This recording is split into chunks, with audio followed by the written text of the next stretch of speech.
Life after retirement Mahmuda blog থেকে স্বাগত জানাচ্ছি। আসসালামু আলাইকুম। আশা করি সবাই ভালো আছে। অনেক দিন পর আজকে আমি ইলিশ মাছ সরিষা বাটা দিয়ে কিভাবে রান্না করা যায় তা রেসিপি নিয়ে আপনাদের সামনে উপস্থিত হয়েছি।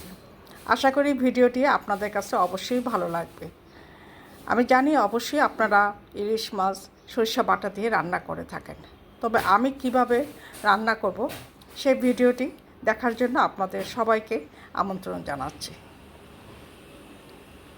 সরষে ইলিশ করার জন্য আমি লবণ আর হলুদ দিয়ে মাছগুলো মাখিয়ে নিলাম।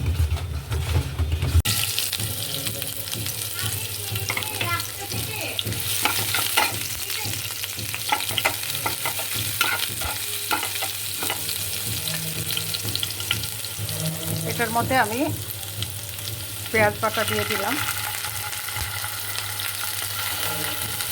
আর অল্প একটু রসুন বাটা আর দিয়ে দিচ্ছি আদা।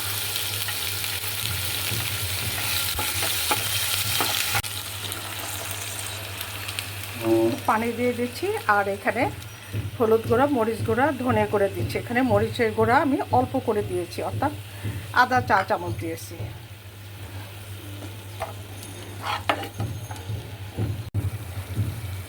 এখানে অল্প করেও লবণ দিয়ে দিচ্ছি। সরষে ইলিশ রান্না করা খুবই সহজ, অর্থাৎ অল্প সময়ের মধ্যেই রান্নাটা হয়ে যায়। এখন আমার মশলাটা কষানো হয়ে গিয়েছে।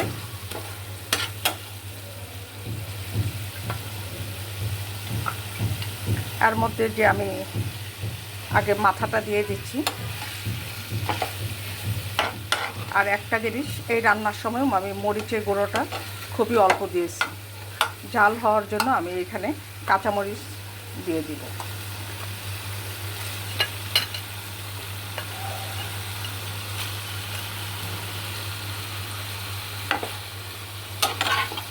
মাছটা আগে কষানো হলে তারপরে পানি দিয়ে দিব। এখন এর মধ্যে আমি পানি দিয়ে দিলাম। পানিও অল্প দিব, কারণ যেহেতু রান্নাটা মাখা মাখা হবে।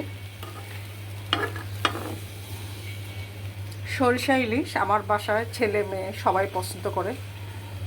অবশ্য ছেলে এখন আমার বাসায় নাই।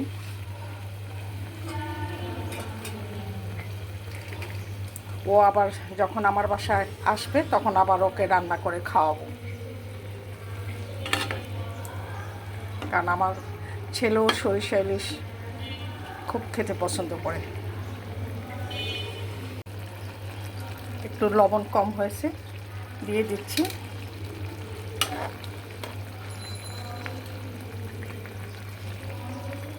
আমার রান্নাটা আপনাদের কাছে কেমন হলো?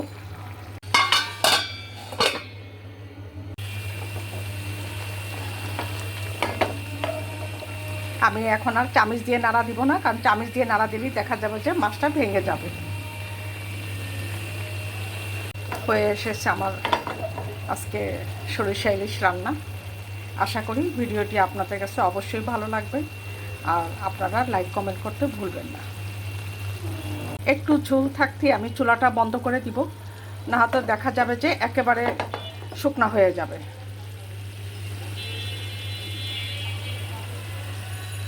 ইলিশ মাছ আমরা যখনই রান্না করি না কেন, আমরা কিন্তু বেশি মশলা দিব না। আপনারা হয়তো লক্ষ্য করে দেখে থাকবেন যে আমি মশলা খুবই সামান্য দিয়েছি, আর সামান্য বলতে আদা রসুন খুবই অল্প করে দিয়েছি। এখন এটি আমি নামিয়ে নিব। আশা করি ভিডিওটি আপনাদের কাছে অবশ্যই ভালো লাগবে, আর আপনারা আমার ভিডিওটি দেখে লাইক কমেন্ট করতে ভুলবেন না। পরবর্তীতে আমি অন্য একটি রেসিপি নিয়ে আপনাদের সামনে উপস্থিত হব। আজকে এই পর্যন্তই। আল্লাহ হাফেজ। আর আমার মতো আপনারাও এভাবে রান্না করতে চেষ্টা করবেন। সরিষা বাটা দিয়ে ইলিশ মাছের রেসিপিটি দেখার জন্য সবাইকে অনেক ধন্যবাদ।